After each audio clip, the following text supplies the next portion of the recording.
ونعوذ بالله من شرور أنفسنا ومن سيئات أعمالنا من يهده الله فلا مضل له ومن يضلل فلا هادي له وأشهد أن لا إله إلا الله وحده لا شريك له وأشهد أن محمدًا عبده ورسوله أرسله بالحق بشيرًا ونذيرًا بين يدي الساعة فمن يطع الله ورسوله فقد رشد واهتدى ومن يعص الله ورسوله فقد ضل وغوى فإنه لا يضر إلا نفسه ولا يضر الله شيئا نسأل الله ربنا أن يجعلنا ممن يطيعه ويطيع رسوله ويتبع رضوانه ويجتنب سخطه فإنما نحن به وله أما بعد فإن خير الحديث كتاب الله وخير الهدي هدي محمد صلى الله عليه وآله وسلم وشر الأمور محدثاتها وكل محدثة بدعة وكل بدعة ضلالة وكل ضلالة في النار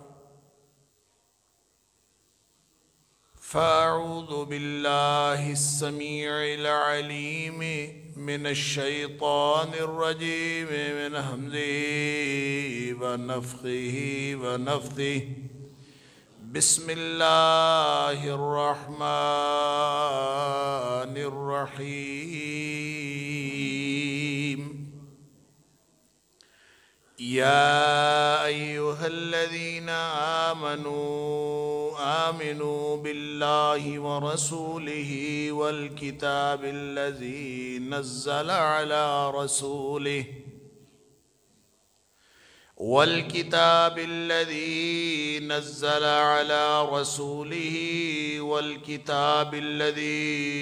أنزل من قبل ومن يكفر بالله وملائكته وكتبه ورسله واليوم الآخر فقد ضل ضلالا بعيدا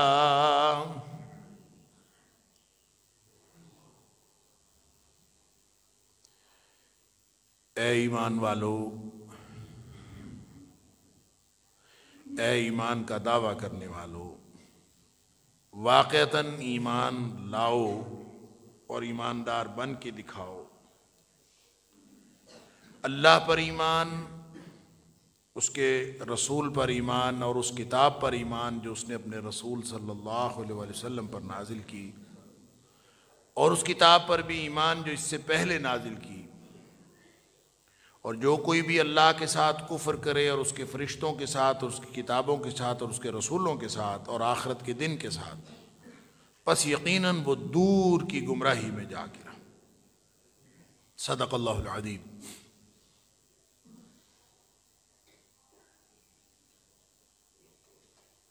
اللہ تعالیٰ نے جس امتحان میں مجھے اور آپ کو، ہم سب کو مبتلا فرمایا ہے اپنی مشیت ازلی و ابدی کے تحت، وہ امتحان ہمہ وقت بھی ہے اور ہمہ جہت بھی ہے، اور بہت مشکل امتحان ہے۔ اور اس امتحان میں کامیابی کا انحصار ایمان کی حفاظت پر ہے۔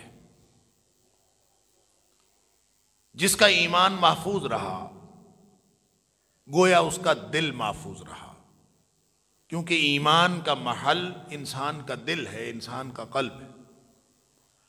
اور جس کا دل محفوظ رہا، یعنی اس کا ایمان اور عقیدہ محفوظ رہا، تو اس کا عمل بھی اللہ کے بنائے ہوئے نظام کے تحت، اس کا عمل بھی اسی تصور، اسی خیال، اسی عقیدے اور اسی ایمان کے مطابق بنتا ہے جو انسان کے دل میں ہوتا ہے۔ اس کی مثال اللہ تعالیٰ نے سورہ ابراہیم کے اندر فرمائی ہے کہ ایک جیسے کوئی کلمہ طیبہ ہو اور کلمہ خبیثہ ہو، یعنی اگر کوئی اچھی بات ہو اور کوئی بری بات ہو، دونوں ہی دل میں ہوتی ہیں، لیکن اس کی مثال دی ہے پاکیزہ درخت سے اور مثال دی ہے ناپاک درخت سے۔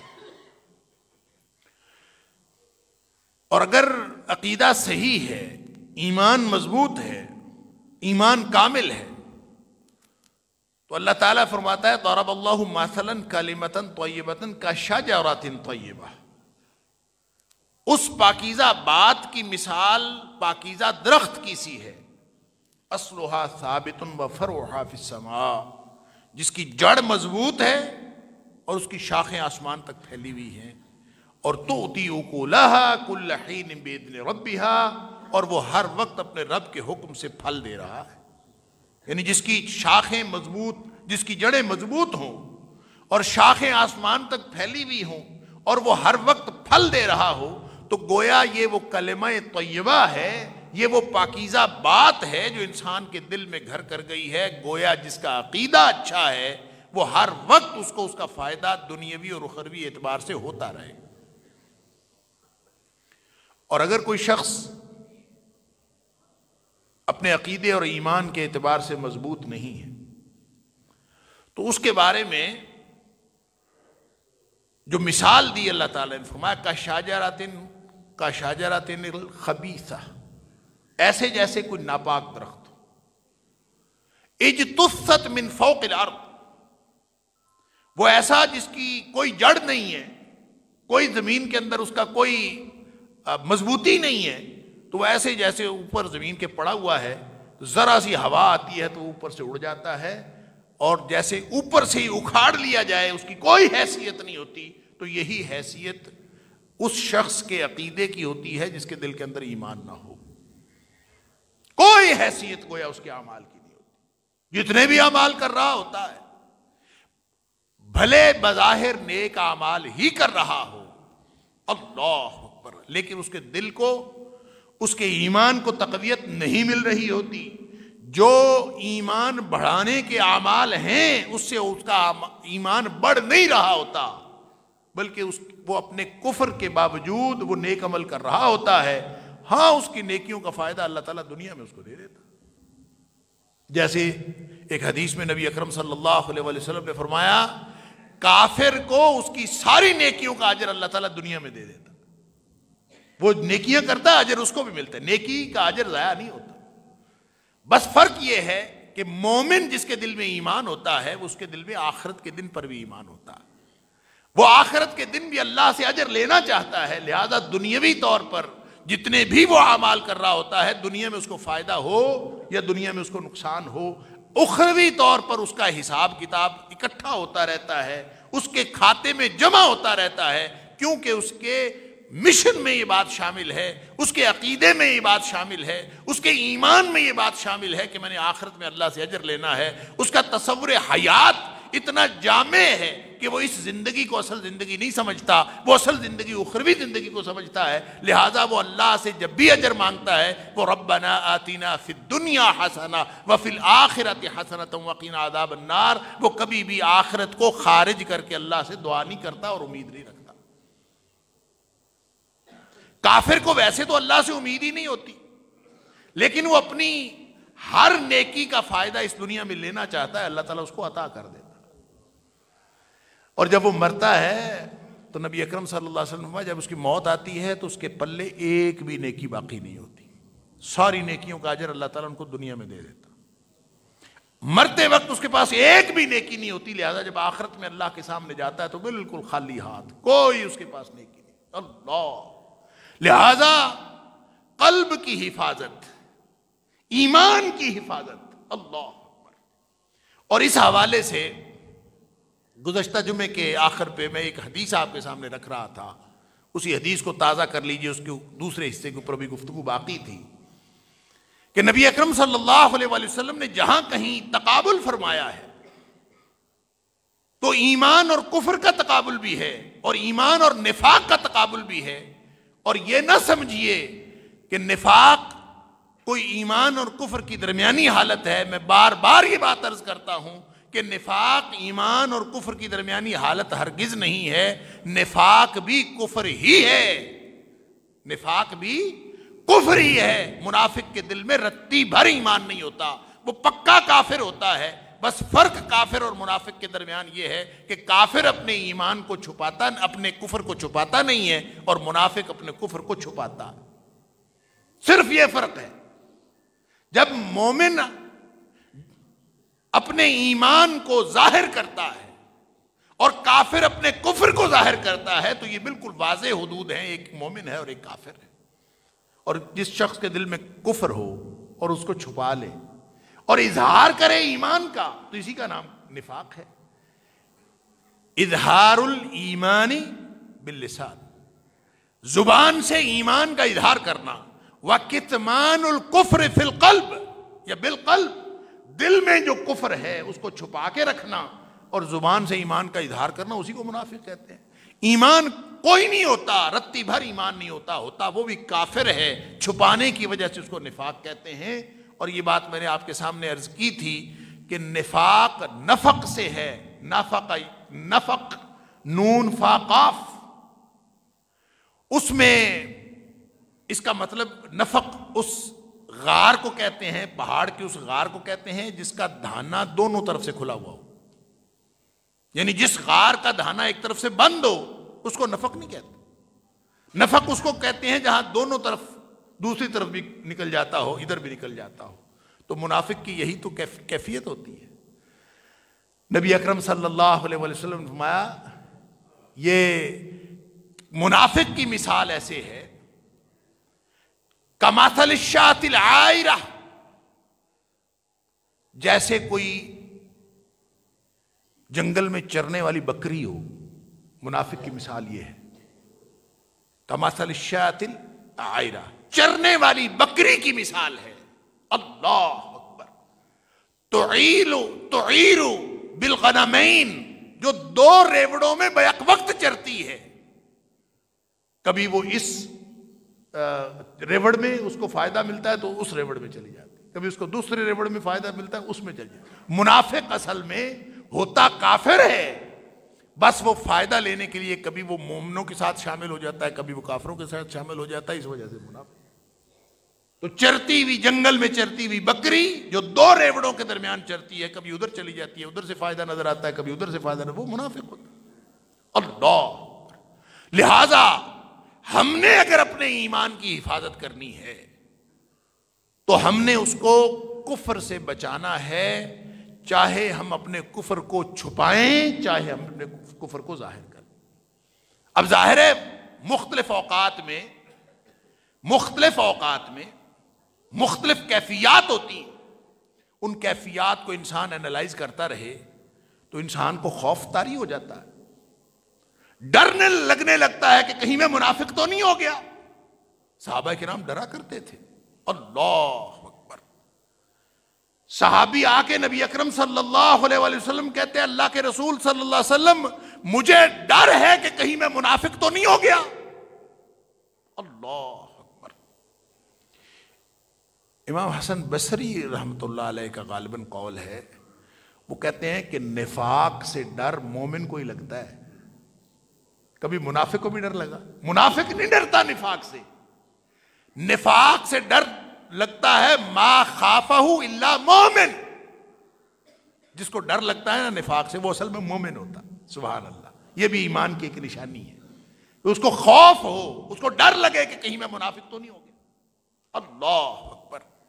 ولا آمنہ الا منافق، بے فکری منافق کو ملتی ہے، وہ بے فکر ہوتا ہے، خیر ہے، موج ہے، کوئی بات نہیں، کچھ نہیں ہوتا، میں منافق نہیں ہو سکتا۔ اور جس کو یہ ڈر نہیں ہے، جس کو یہ خوف لاحق نہیں ہے، وہ اپنے ایمان کی فکر کرے۔ ایمان تو نام ہی امید اور خوف کے درمیان کی کیفیت کا ہے، امیدیں بھی لگی ہوں ساتھ ڈر بھی ہو۔ اللہ اکبر۔ اللہ تعالیٰ نے قرآن کے اندر اہل ایمان کی جو خصوصیت بتائی، فرمایا ڈرتے ہیں۔ اللہ اکبر۔ رب کے ساتھ شرک نہیں کرتے، وہ اپنے رب کا خوف دل میں رکھتے ہیں۔ ہم من خشیت ربہم مشفقون، اپنے رب سے ڈرتے رہتے۔ ڈر کس بات کا؟ حالانکہ شرک بھی نہیں کرتے، اللہ کے آیتوں پر ایمان بھی رکھتے ہیں۔ وَهُمْ بِرَبِّهِمْ لَا يُشْرِكُونَ، اپنے رب کے ساتھ شرک بھی نہیں کرتے۔ وَبِآيَاتِ رَبِّهِمْ يُؤْمِنُونَ، رب کی آیتوں پر ایمان بھی رکھتے ہیں، پھر بھی اللہ سے ڈرتے ہیں۔ وَالَّذِينَ يُؤْتُونَ مَا آتَوْا وَقُلُوبُهُمْ وَجِلَةٌ أَنَّهُمْ إِلَىٰ رَبِّهِمْ رَاجِعُونَ۔ اللہ اکبر۔ جو صدقہ خیرات دینا ہوتا ہے وہ بھی دیتے رہتے ہیں، نمازیں پڑھتے ہیں، روزے رکھتے ہیں، سب کچھ کرتے ہیں، لیکن اللہ کا خوف ان کو لاحق رہتا، ڈرتے رہتے ہیں۔ وَقُلُوبُهُمْ وَجِلَةٌ، دل ان کے دہلے ہوئے ہوتے ہیں، دل خوف میں مبتلا ہوتے ہیں۔ اللہ، یہ دل میں اللہ کا خوف آ جائے نا، سبحان اللہ، اتنی بڑی نعمت ہے، اتنی بڑی نعمت ہے اللہ کا خوف۔ سبحان اللہ۔ آپ سمجھ لیجئے کہ جس کے دل میں اللہ کا خوف آ گیا، اس کو ایمان بھی مل گیا، اس کو حکمت بھی مل گئی، اور حکمت و دانائی کے سارے راز اس کے اوپر منکشف ہو گئے، جس کو اللہ کا خوف مل گیا۔ نبی اکرم صلی اللہ علیہ وسلم فرماتے ہیں رأس الحکمت مخافت اللہ۔ دانائی کیا ہے، حکمت کیا ہے، دانش کیا ہے؟ آپ دنیا کے نظریات میں دانش ڈھونڈتے ہیں، فلاں آدمی اتنا پڑھا لکھا، اتنا سیانا، فلاں آدمی کے پاس اتنی ڈگریاں، فلاں کے پاس اتنا کاروبار، فلاں کے پاس دنیا کا اتنا ایکسپوئر، فلاں اتنا سیانا۔ او بھائی، یہ سیانف کے معیارات یہ نہیں ہیں۔ نبی اکرم صلی اللہ علیہ وسلم فرماتے ہیں رأس الحکمت مخافت اللہ، دانائی کی اصل تو یہ ہے، اصل دانائی یہ ہے، اصل حکمت یہ ہے کہ جس کو اللہ کا خوف مل گیا، دل میں اللہ کا خوف ہے، اصل دانا وہ ہے۔ سبحان اللہ۔ تو اللہ کا خوف، سبحان اللہ، اللہ کا خوف مل جائے، انسان ہر وقت ڈرتا رہے۔ ہم من خشیت ربہم مشفقون۔ یہ خشیت الہی کیا ہوتی ہے؟ خشیت الہی دراصل اللہ کا رعب ہے، اللہ کی عظمت ہے۔ عظمت الہی کا ایک ادراک ہے، ایک پہچان ہے کہ دل میں انسان کے ہر وقت دل دہلا ہوا ہو کہ کس مالک نے، کس خالق نے، کس قادر مطلق نے میرا امتحان لینا ہے، اور وہ مجھے ہر وقت دیکھ رہا ہے۔ اللہ اکبر۔ تو انسان کے دل میں خوف پیدا ہو جاتا ہے۔ تو اسی خوف پر سورہ مومنون کی آیات سن کر حضرت عائشہ صدیقہ رضی اللہ تعالیٰ عنہ نے نبی اکرم صلی اللہ علیہ وسلم سے پوچھا تھا کہ اللہ کے رسول صلی اللہ علیہ وسلم، یا کیا یہ جو ڈرنے والے لوگ ہیں یہ زانی، شرابی اور چور ہیں، یعنی جن سے برے اعمال سرزد ہوتے ہیں، کیا یہ وہ لوگ ہیں جو ڈرتے رہتے ہیں ہر وقت؟ تو نبی اکرم صلی اللہ علیہ وسلم فرمایا تھا لا یا بنت الصدیق، اے صدیق کی بیٹی، اس سے مراد وہ لوگ نہیں ہیں جو تم کہہ رہی، اس سے مراد نمازی ہیں، اس سے مراد روزے دار ہیں، اس سے مراد صدقہ خیرات کرنے والے ہیں، یہ ہیں اس سے مراد۔ وَهُمْ يَخَافُونَ أَلَّا يُقْبَلَ مِنْهُمْ، ڈر ان کو ہمیشہ یہ رہتا ہے کہ کہیں ہمارے اعمال اللہ کی بارگاہ میں نامقبول نہ ہو جائے. پتہ نہیں وہ قبول کرے گا کہ نہیں کرے گا. ڈر رہتا ہے، خوف رہتا ہے. اور جو بے خوف ہو جائے نا، سمجھ لیجئے کہ اس کو پھر اپنے ایمان کی فکر کرنی چاہیے. ایک تابعی غالباً ابن ابی ملیکہ ان کا نام ہے رحمت اللہ علیہ، وہ کہتے ہیں میں 30 صحابہ اکرام کو ملا. 30 صحابہ اکرام، 30 صحابہ اکرام سے میری ملاقات ہوئی. اور ظاہر ہے جس کی صحابی سے ملاقات ہو جائے وہ تابعی ہوتا ہے. اور وہ کہتے ہیں کہ 30 کے 30 میں نے دیکھا کہ ہر ان میں سے ہر ایک آدمی وہ نفاق سے خائف تھا. سارے کے سارے وہ ڈرتے تھے نفاق سے. اور نفاق سے یوں نہیں ڈرتے تھے کہ لوگوں میں نفاق نہیں آ گیا، معاشرے میں نفاق آ گیا، یہ نہیں. علی انفسہم، وہ اپنی ذات کے بارے میں ڈرتے تھے، کہیں ہم تو نہیں منافق ہو گئے. اللہ، اپنی ذات کے بارے میں. اور صحابہ اگر اپنی ذات کے بارے میں نفاق سے ڈرتے ہیں تو ہم کس باغ کی مولی ہیں. اللہ اکبر.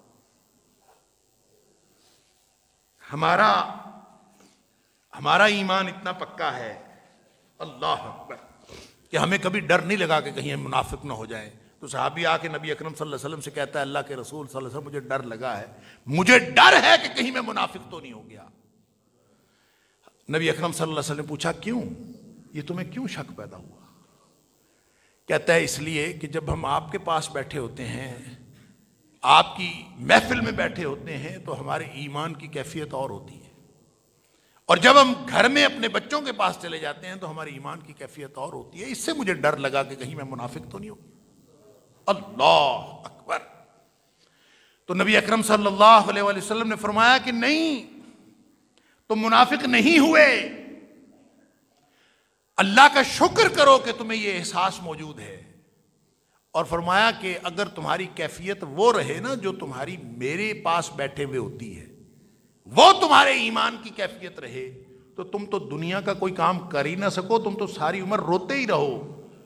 اور اس لیے اللہ نے یہ کیفیتیں مختلف رکھی ہیں کہ آدمی اپنے گھر بچوں کے پاس جاتا ہے تو اس کی کیفیت مختلف ہو جاتی ہے، کسی اور ماحول میں جاتا ہے تو اس کی کیفیت مختلف ہو جاتی ہے، مسجد میں آتا ہے اس کی کیفیت مختلف ہو جاتی ہے.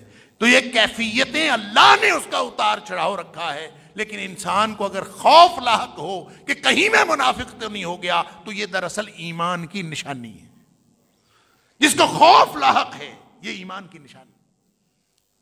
قرآن کہتا ہے وَلَمْ يُصِرُّوا عَلَى مَا فَعَلُوا وَهُمْ يَعْلَمُونَ. جو کر رہے ہوتے ہیں نا اس پر اصرار نہیں کرتے، میں ٹھیک کر رہا ہوں، میں جانتا ہوں، مجھے معلوم ہے، ہم یہ کرتے ہیں. یہ کیا بات ہوئی؟ آپ جو بھی کام کر رہے ہیں آپ اللہ کا خوف دل میں رکھیں.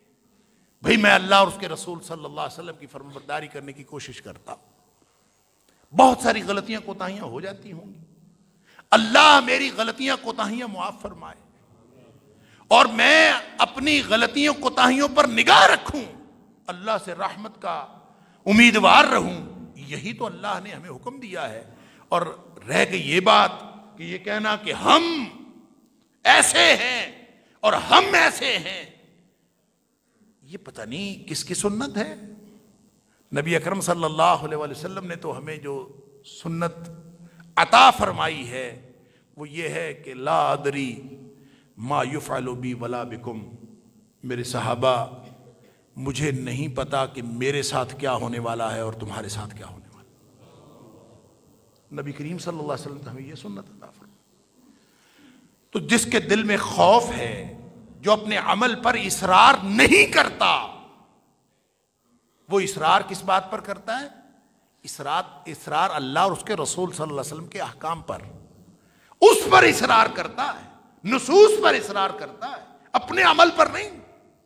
لم یصروا علی ما فعلوا وہم یعلمون. پتا ہو میں کیا عمل کر رہا ہوں، پھر بھی یہ کہنا کہ میں جناب میرا عمل جو ہے وہ اب قبولیت کی انتہاؤں کو چھو رہا ہے. بھئی نماز پڑھی ہے، اللہ کا حکم سمجھ کے پڑھی ہے، نبی اکرم صلی اللہ علیہ وسلم کی سنت کے مطابق پڑھی ہے، قبول ہوئی ہے کہ نہیں ہوئی یہ اللہ کو معلوم ہے. وہ کہتا ہے تیری نہیں ہوئی میری ہو گئی ہے. فلاں کی ہو گئی ہے فلاں کی نہیں ہوئی، فلاں کے پیچھے ہو گئی ہے فلاں کے پیچھے نہیں ہوئی۔ بھائی جب تم نے اپنے مسلک کے بندے کے پیچھے پڑھی ہے تو اس کی تسلی ہے، اس کا کنفرمیشن کا سرٹیفکیٹ آ گیا ہے کہ وہ قبول ہو گئی ہے، تو پھر بات کرنا کہ دوسرے مسلک کے پیچھے نماز ہوئی ہے کہ نہیں ہوئی۔ پہلے اس کا تو اندازہ کر لو، اس کا اللہ سے کنفرمیشن کا سرٹیفکیٹ لے لو۔ قرآن کہتا ہے کہ وہ نمازیں پڑھتے ہوئے بھی ڈرتے ہیں، وہ روزے رکھتے ہوئے بھی ڈرتے ہیں، ہر وقت ان کے دل میں اللہ کا خوف ہوتا ہے، اور اللہ کے خوف کے بغیر حکمت نہیں ملتی، اور اللہ کے خوف کے بغیر ہدایت بھی نہیں ملتی۔ اللہ تعالیٰ نے سورہ توبہ کے اندر، سورہ زمر کے اندر، سبحان اللہ، جہاں قرآن کی بات فرمائی کہ اللہ نے کائنات کا بہترین کلام یہ قرآن کی صورت میں نازل کیا ہے، اللہ نزل احسن الحدیث کتابا متشابہا مثانی تقشعر منہ جلود الذین یخشون ربہم۔ یہ قرآن اللہ نے نازل کیا ہے، کائنات کا بہترین کلام ہے، اور فرمایا کہ اس کی آیات ملتی جلتی بار بار دہرائی جانے والی آیات ہیں، تقشعر منہ جلود الذین یخشون ربہم۔ رونگٹے کھڑے ہو جاتے ہیں یہ قرآن سن کے۔ کن کے رونگٹے کھڑے ہوتے ہیں؟ ہمارے تو نہیں ہوتے، ہم تو قرآن سنتے ہیں، کبھی نہیں محسوس کیا کہ کوئی جھرجھری آ گئی ہو، کبھی نہیں محسوس کیا کہ قلب و جسم کے اندر کوئی ایک تلاطم پیدا ہو گیا ہو، کبھی نہیں محسوس کیا۔ اللہ فرماتا ہے تقشعر منہ جلود، اس سے جسموں کے رونگٹے کھڑے ہو جاتے ہیں۔ لیکن کن کے؟ فرمایا الذین یخشون ربہم، جن کے دلوں میں اللہ کی خشیت ہوتی ہے، جن کے دلوں میں اللہ کا خوف ہوتا ہے، جن کے دلوں میں اللہ کی عظمت ہوتی ہے، جن کو معلوم ہوتا ہے کہ کس مالک الملک کا کلام ہم پڑھ رہے ہیں اور سن رہے ہیں، ان کے دلوں میں ایک زلزلہ پیدا ہو جاتا، ان کے رونگٹے کھڑے ہو جاتے ہیں۔ تو بس جس دن یہ ایک دن کچھ ہو گیا نا، یہ سبحان اللہ، یہ اتنا قیمتی ہے، اللہ ہمیں اپنی خشیت عطا فرمائے، اتنا قیمتی ہے، یہ اتنا قیمتی ہے کہ جس دن یہ رونگٹے کھڑے ہو گئے، جس دن جھرجھری آ گئی، جس دن یہ انسان کے دل و دماغ کی کیفیت بدل گئی، فرمایا ثم تلین جلودہم وقلوبہم الی ذکر اللہ، بس اسی دن کام بن گیا۔ اس کے بعد دل بھی، دماغ بھی، جسم بھی، صلاحیتیں بھی، نفسیاتی کیفیات بھی، آرزویں بھی، تمنائیں بھی، سب اللہ کی یاد کی طرف جھک پڑتی ہیں۔ جسم بھی جھک پڑتا ہے، انسان کا دل بھی جھک پڑتا ہے۔ ثم تلین جلودہم وقلوبہم الی ذکر اللہ، یہ سب اللہ کی یاد کی طرف جھک پڑتے ہیں۔ ذالک ھدی اللہ یہدی بہ من یشاء، یہ ہے وہ ہدایت جو اللہ تعالیٰ جسے چاہتا ہے عطا فرمائے۔ تو اللہ تعالیٰ ہمیں اپنی خشیت عطا فرمائے، خوف عطا فرمائے۔ اسی خوف کی ایک ڈیمنسٹریشن یہ ہے، اسی خوف کا ایک مظہر یہ ہے کہ انسان ہر وقت اپنے ایمان کی فکر میں بھی ڈرتا رہے کہ کہیں میں منافق تو نہیں ہوں، کہیں مجھے کوئی میرے ایمان کو خطرہ تو لاحق نہیں۔ اللہ اکبر، پھر اس کی نشانیوں پر اس کی نگاہ جائے گی، پھر وہ سوچے گا کہ کہیں میرے اندر کوئی نفاق کی نشانی تو نہیں ہے، وگرنہ تو انسان بے فکر ہو جاتا ہے، وگرنہ تو انسان بے خوف ہو جاتا ہے۔ اور بے خوفی ایمان کے حوالے سے، ایمان کے حوالے سے بے فکری اور لاپرواہی یہ نفاق کی علامت ہے۔ اللہ تعالیٰ معاف فرمائے۔ تو نبی اکرم صلی اللہ علیہ وسلم کی وہ حدیث جو میں آپ کے سامنے رکھ رہا تھا گزشتہ جمعے میں، کہ نبی اکرم صلی اللہ علیہ وسلم فرمایا تین باتیں آپ نے فرمایا من الایمان، اور تین باتوں کے بارے میں فرمایا من النفاق۔ ان الحیاء والعفاف والعیہ من الایمان، تین باتیں آپ نے فرمائی۔ حیا ایمان میں سے ہے، عفاف پاک دامنی، عفت اپنی عزت کی حفاظت یہ ایمان میں سے ہے۔ اللہ اکبر، عفت کی حفاظت، اپنی پاک دامنی کو قائم رکھنا یہ اس قدر ایمان میں سے ہے کہ نبی اکرم صلی اللہ علیہ وسلم نے گارنٹی دی ہے۔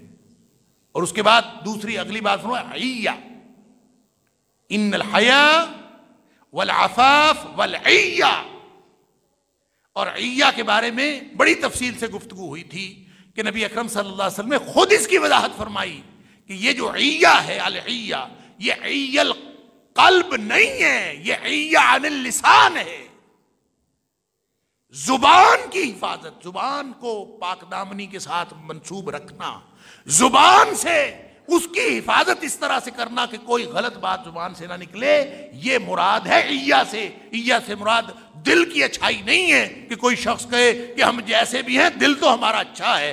دل اچھا ہوتا ہے تو زبان بھی اچھی ہوتی ہے، زبان اچھی ہوگی تو ایمان کی نشانی ہے۔ یہ باتیں تین فرما کے پھر فرمایا والعمل، اور ان پر عمل کرنا، من الایمان، یہ ہے ایمان سے۔ سبحان اللہ۔ اور وہ جو عفاف اور عی کے بارے میں نبی اکرم صلی اللہ علیہ وسلم کی وہ حدیث ہمیشہ ذہن میں رکھا کرے کہ آپ نے فرمایا تھا کہ دو چیزوں کی ضمانت تم دے دو، دو چیزوں کی حفاظت کی ضمانت تم دے دو، میں تمہیں جنت کی ضمانت دیتا ہوں۔ اللہ اکبر۔ من یضمن لی، جو مجھے ضمانت دے دے، گارنٹی دے دے، دو چیزوں کی گارنٹی۔ سبحان اللہ۔ کس کس چیز کی؟ ایک تو ما بین لحییہ وما بین الرجلیہ،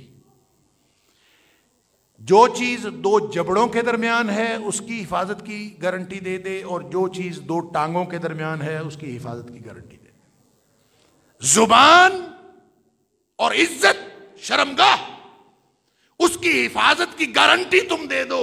اضمن لہ الجنہ، فرمایا جس نے مجھے گارنٹی دے دی میں نے اس کو جنت کی گارنٹی دے دی۔ اللہ اکبر۔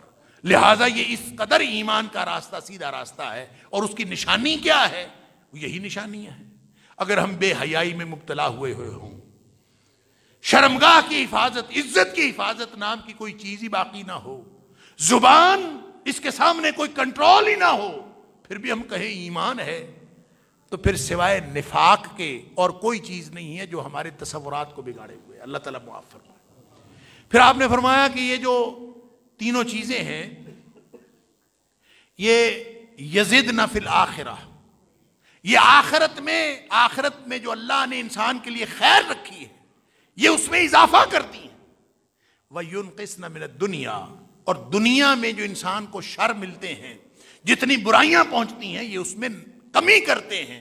جب کوئی انسان پاک دامنی اختیار کرتا ہے، جب زبان کی حفاظت اختیار کرتا ہے، جب وہ حیا اختیار کرتا ہے، اس کے حوالے سے تفصیل سے گفتگو ہوئی، جب یہ ایمان کا راستہ ہے اور اس پر عمل کرتا ہے، اسی پر کوشش میں زندگی گزارتا ہے، اور یہ ایمان کی زندگی ہے، فرمایا اس کے لیے آخرت میں خیر میں اضافہ ہو رہا ہوتا ہے اور دنیا کے شر میں کمی ہو رہی ہوتی ہے۔ گویا کچھ فوائد اس کو دنیا میں حاصل ہو رہے ہوتے ہیں اور کچھ فوائد اس کو آخرت میں حاصل ہوں گے، لیکن ساتھ نبی اکرم صلی اللہ علیہ وسلم فرمایا وما یزدنا فی الآخرہ اکثر مما ینقصن من الدنیا، جو اس کو آخرت میں خیر عطا ہوگی، جو آخرت میں اس کو اجر ملے گا پاک دامنی کا، عفت کا، زبان کی حفاظت کا، حیا کی حدود کے اندر رہنے کا، جو اس کو آخرت میں اجر ملے گا، دنیا میں اس کو جو فائدہ ہوا شر سے بچنے کا، اس سے کہیں زیادہ فائدہ اس کو آخرت میں ہوگا۔ سبحان اللہ۔ یہ ہے معنی ربنا آتنا فی الدنیا حسنہ وفی الآخرۃ حسنۃ وقنا عذاب، اصل اجر آخرت کا۔ پھر آپ نے تین باتیں آپ نے فرمائی، ان الشح، ایک شح بخیلی، والفحش اور بے حیائی، والبذاء اور فحش گوئی، زبان سے غلط باتیں کرنا، زبانی باتیں کرنا، یا ایسی باتیں جو حدود سے باہر ہیں، ایسی زبان استعمال کرنا۔ اللہ اکبر۔ فرمایا من النفاق، یہ تینوں باتیں نفاق کی نشانی۔ شح، دل کا لالچ، دل کی بخیلی۔ میں نے اس دن بھی عرض کیا تھا کہ شح اور بخل ایک ہی چیز کے دو نام۔ فرق یہ ہے کہ جب یہ بخیلی دل میں ہوتی ہے ایک جذبے کے تحت، ایک جذبے کی صورت میں ہوتی ہے، تو اس کا نام شح ہے۔ شح نفس کی ہوتی ہے، دل کے اندر شح ہوتی ہے، اور جب انسان اس پر عمل کرتا ہے شح کے اوپر تو اس کا عملی اظہار بخل ہے، انسان روکتا ہے۔ بخل کا مطلب ہوتا ہے روک لینا۔ شح کہتے ہیں یہ غیر فطری بات ہے، یہ غیر فطری بات. فطری بات یہ ہے کہ لالچ ہر شخص کے دل میں ہوتا ہے. اللہ اکبر. وَأُحْضِرَتِ الْأَنفُسُ الشُّحَّ. قرآن کہتا ہے کون سا نفس ہے جس کے اندر اللہ نے شح نہیں رکھی؟ ہر نفس کے اندر شح ہے، ہر نفس کے اندر لالچ ہے، ہر نفس کے اندر اپنی چیزیں اکٹھی کر لینے کا جذبہ ہے، دوسروں سے چیزیں سمیٹ کر اپنے لیے رکھ لینے کا جذبہ. ہر چیز، ہر نیکی، ہر خیر، ہر فضیلت کی بات، ہر فائدے کی بات اپنے لیے سمیٹ لینے کا جذبہ شوق ہے، اور ہر شخص کے دل میں ہے. وَأُحْضِرَتِ الْأَنفُسُ الشُّحَّ کا یہی معنی. لیکن اس شح کو جو اللہ نے دل میں رکھی ہے اس کو روک لینا، اس کی برائی سے بچ جانا، اس جذبے کے مطابق عمل نہ کرنا، یہ ایمان ہے. اور اس کے مطابق عمل کرنا یہ نفاق ہے. بھائی یہ فرق ہے. لالچ ہر شخص کے دل میں ہوتا ہے، بچتا کوئی نہیں ہے اس سے. ہے فرق کیا ہے؟ وہ جو واقعہ میں نے آپ کے سامنے رکھا تھا ابو طلحہ انصاری رضی اللہ تعالیٰ عنہ کا، کہ جنہوں نے نبی اکرم صلی اللہ علیہ وسلم کے مہمان کو کھانا کھلایا تھا. کیا کیا تھا؟ اپنی ضرورت چھوڑ دی تھی، مہمان کی ضرورت سامنے رکھی تھی. خود بھوکے سوئے تھے، بچوں کو بھوکا سلایا تھا، گھر میں صرف ایک ہی شخص کا کھانا تھا، اور وہ چراغ گل کر کے اللہ کے رسول صلی اللہ علیہ وسلم کے مہمان کو کھلا دیا تھا. تو اللہ تعالیٰ نے ان کے بارے میں قرآن کی آیت نازل فرما دی، وَيُؤْثِرُونَ عَلَىٰ أَنفُسِهِمْ وَلَوْ كَانَ بِهِمْ خَصَاصَةٌ. اپنے آپ کو جتنی مرضی ضرورت ہو یہ دوسروں کو اپنے اوپر ترجیح دیتے ہیں. سبحان اللہ. وَمَن يُوقَ شُحَّ نَفْسِهِ. جو اپنے نفس کے شح سے بچ گیا. کیا مطلب؟ اس کے اثرات سے بچ گیا. اب ان کا دل نہیں کر رہا تھا کہ میں اپنے بچوں کو کھلا دوں، ان کا دل نہیں کر رہا تھا کہ میں خود کھا لوں. اس ماں کا آپ حوصلہ تو دیکھیں کہ جس نے اپنے بچوں کو بھوکا سلا دیا. اور ماں کی ممتا، مرتی مر جاتی ہے اپنے بچوں کے لیے، اور بچوں کو بھوکا سلا دیا. یہ ہے وہ شح کو دبانا. من یوق شح نفسہ. دل میں خواہش بھی ہے، ضرورت بھی ہے، ہر چیز ہے. یہی تو امتحان ہے. یہاں تو ایمان اور نفاق کا امتحان ہوتا ہے.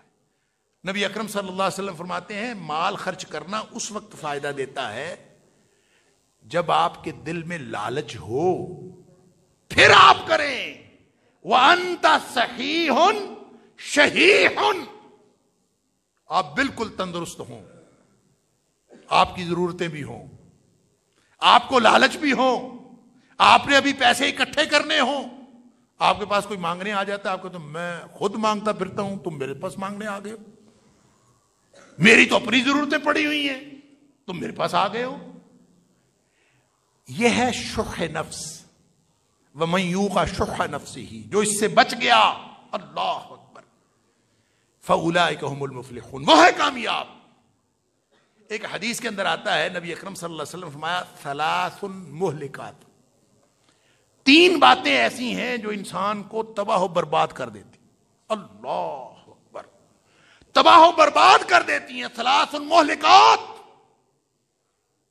ان میں پہلی بات جو نبی کریم صلی اللہ علیہ وسلم نے فرمایا تباہ و برباد کرنے والی پہلی چیز ہے شح مطاع. کہ ایسا شح، ایسی دل کی بخیلی، ایسا لالچ جس کے اوپر انسان عمل کرے، اس کے پیچھے چل پڑے. شح مطاع. اس کا مطلب یہ ہے کہ شح نفس ہر نفس کے اندر ہوتی ہے. یہ انسان کے بس میں ہے کہ وہ اس کے پیچھے چلے یا اس خواہش کو دبا دے. جس نے دبا لیا اس نے اپنا ایمان ثابت کر دیا، اور جو شح کے پیچھے چل پڑا اس نے اپنا نفاق ثابت کر دیا. اس لیے نبی اکرم صلی اللہ علیہ وسلم فرما رہے ہیں ان الشح والفحش والبذاء من النفاق. یہ 3 چیزیں نفاق کی نشانیاں ہیں. اپنے اپنے ایمان کو ٹٹولو. کیا ہم ایماندار ہیں؟ یا ایھا الذین آمنوا آمنوا باللہ ورسولہ. اے ایمان کا دعویٰ کرنے والو، واقعتاً ایماندار بن کے دکھاؤ. یہ ہمیں خطاب ہے، مجھے خطاب ہے، آپ کو خطاب ہے کہ ہم اپنے اپنے ایمان کی حفاظت کریں. شح تو ہلاک کرنے والی ہے. باقی 2 چیزیں کون سی ہلاک کرنے والی ہیں؟ اللہ اکبر. بڑی لرزہ خیز حدیث ہے. اللہ اکبر. انشاءاللہ اگلے جمعے بتوفیق الہی انشاءاللہ بشرط زندگی عرض کروں گا. وقت ہو گیا. اللہ تعالی ہم سب کو ایمان کی حفاظت کی توفیق عطا فرمائے. وآخر دعوانا الحمدللہ.